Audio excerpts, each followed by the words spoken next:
আটকের পরও যেভাবে পালিয়ে গেছেন সাবেক পররাষ্ট্রমন্ত্রী হাসান মাহমুদ। ৩ সেপ্টেম্বর বেলজিয়ামে আওয়ামী লীগের উদ্যোগে আয়োজিত একটি সভাতেও তিনি অংশ নেন।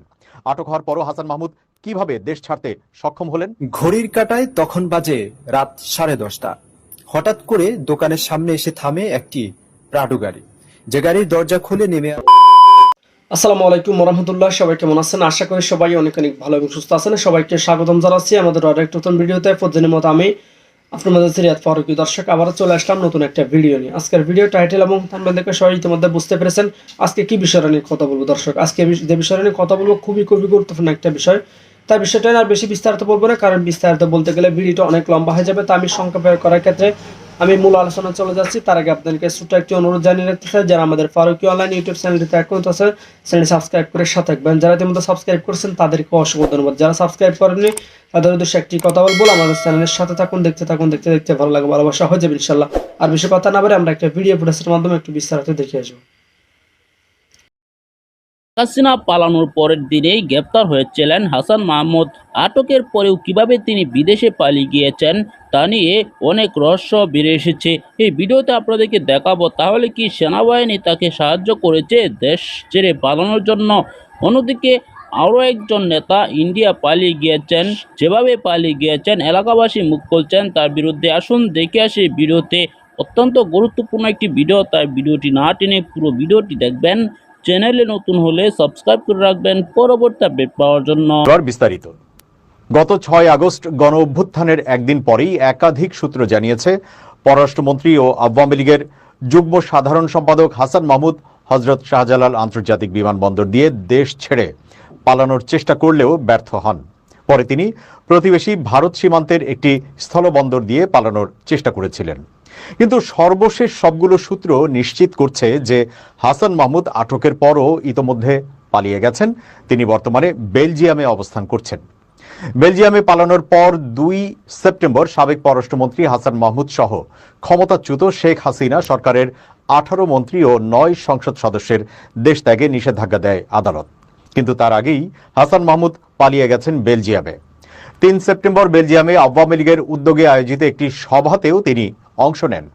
আটক হওয়ার পরও হাসান মাহমুদ কিভাবে দেশ ছাড়তে সক্ষম হলেন, এ নিয়ে জনমনে নানা প্রশ্নের জন্ম হয়েছে। তার বিরুদ্ধে দুর্নীতি, ক্ষমতার অপব্যবহার ছাড়াও বিপুল টাকা বিদেশে পাচারের অভিযোগ রয়েছে।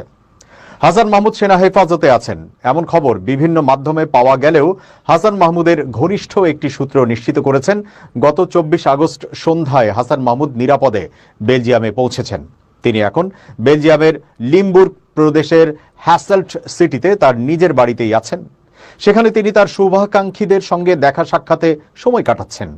বাংলাদেশেও বিভিন্ন জনকে ফোন করে বিভিন্ন নির্দেশ উপদেশ দিচ্ছেন। নির্ভরযোগ্য সূত্রে জানা গেছে গত 25 আগস্ট হাসান মাহমুদ বাংলাদেশ ছাড়েন। 26 আগস্ট রাতে তিনি জার্মান বিমানবন্দরে পৌঁছান। এরপর ডুসেলডর্ফের একটি রেস্টুরেন্টে যান খাবার খেতে। সেখান থেকে বেলজিয়ামের উদ্দেশ্যে রওনা হন।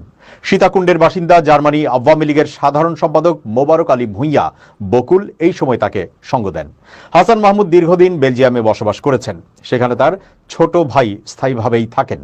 দুবাই ও যুক্তরাজ্য ছাড়াও বেলজিয়ামে তিনি বিপুল অঙ্কের টাকা পাচার করেছেন বলে অভিযোগ রয়েছে। 1992 সালের দিকে প্রথম বেলজিয়াম যান হাসান মাহমুদ। সেখানে তিনি বেলজিয়ামের ব্রিজ ইউনিভার্সিটি অব ব্রাসেলস ও লিমবুর্গ ইউনিভার্সিটিতে পড়াশোনাও করেছেন।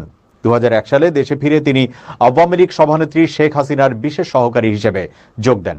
এরপর থেকে তার ভাগ্য খুলে যায়। পরবর্তীতে তিনি 2009 সালের মহাজোট সরকারের প্রথম 6 মাস পররাষ্ট্র প্রতিমন্ত্রী এবং পরে বন ও পরিবেশ মন্ত্রণালয়ের পূর্ণ মন্ত্রী হিসেবে দায়িত্ব পালন করেন। এই সময়ে তার বিরুদ্ধে জলবায়ু তহবিলের বিপুল অঙ্কের টাকা লুটপাটের অভিযোগ ওঠে। শেখ হাসিনার চতুর্থ মন্ত্রিসভায় তিনি তথ্যমন্ত্রীর দায়িত্ব পান। ঘড়ির কাঁটায় তখন বাজে হঠাৎ করে দোকানের সামনে এসে থামে একটি প্রাডো গাড়ি, যে গাড়ির দরজা খুলে নেমে আসে এক মধ্যবয়সী নারী। সাথে ছিল ভারত সীমান্তের এক হুন্ডি ব্যবসায়ী। স্থানীয়রা এই তথ্য শুনলেও স্বচক্ষে দেখেননি কেউই। বারের মেয়ে রোডে দেখেছিল না, আপনারা শুনছেন? সবাই শুনতেছি আমরা। এই বর্ডারটার নাম কি? চরনুল বর্ডার না? চরনুল নিবাবাদ বর্ডার। হ্যাঁ, তুমিও শুনছো না? কি শুনছো? এখান থেকে না এটা হচ্ছে বাইরে আমার হন দেখছি গাড়ি রাতের কটার সময় ছিল গাড়িটা? 9টার সময় 11টায়। এটা কার মেয়ে ছিল? হ্যাঁ? কার মেয়ে ছিল? বাইরে মানে ভাড়ার মাইয়া এদিক দিয়ে গেছে।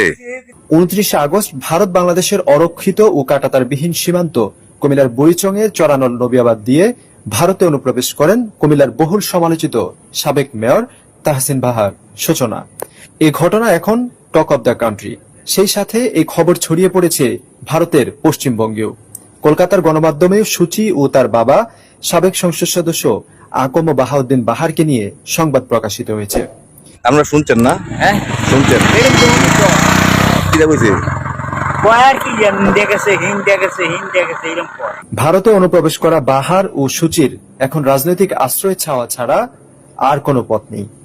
তাদের দুজনের পাসপোর্টে কানাডার ভিসা থাকলেও তারা ভারতে প্রবেশ করেন অবৈধভাবে, যে কারণে অন্য কোনো দেশে বৈধভাবে আর যাওয়ার সুযোগ নেই। এদিকে ভারতে অনুপ্রবেশে সহায়তাকারী হিসেবে যে হুন্ডি ব্যবসায়ী ও শশীদল ইউনিয়নের মেম্বারকে সন্দেহ করা হচ্ছে, তিনি ইতিমধ্যেই গা ঢাকা দিয়েছেন। কেউ কেউ তার গ্রেপ্তার হওয়ার খবর জানালেও সঠিক কোনো তথ্য এখনো পাওয়া যায়নি। আটকের পরও যেভাবে পালিয়ে গেছেন সাবেক পররাষ্ট্রমন্ত্রী হাসান মাহমুদ, 3 সেপ্টেম্বর বেলজিয়ামে আওয়ামী লীগের উদ্যোগে আয়োজিত একটি সভাতেও তিনি অংশ নেন। আটক হওয়ার পরও হাসান মাহমুদ কিভাবে দেশ ছাড়তে সক্ষম হলেন? ঘড়ির কাঁটায় তখন বাজে রাত 10:30। হঠাৎ করে দোকানের সামনে এসে থামে একটি প্রাডো গাড়ি। 29 আগস্ট ভারত বাংলাদেশের অরক্ষিত ও কাঁটাতারবিহীন সীমান্ত কুমিল্লার বুড়িচংয়ে চরানল নবিয়াবাদ দিয়ে ভারতে অনুপ্রবেশ করেন। দর্শক, শেখ হাসিনা পালানোর পরের দিনেই গ্রেপ্তার হয়েছিলেন হাসান মাহমুদ। আটকের পরেও কিভাবে তিনি বিদেশে পালিয়ে গিয়েছেন তা নিয়ে অনেক রহস্য বেরিয়ে এসেছে।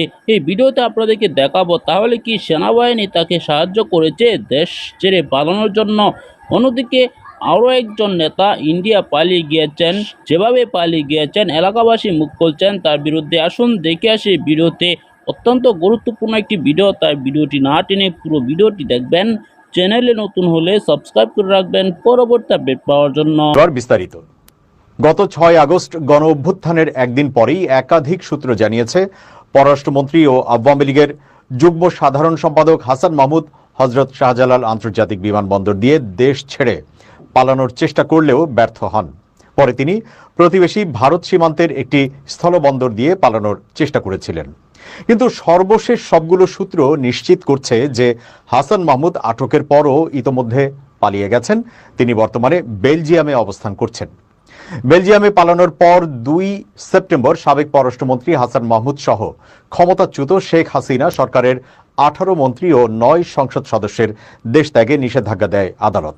কিন্তু তার আগেই হাসান মাহমুদ পালিয়ে গেছেন বেলজিয়ামে।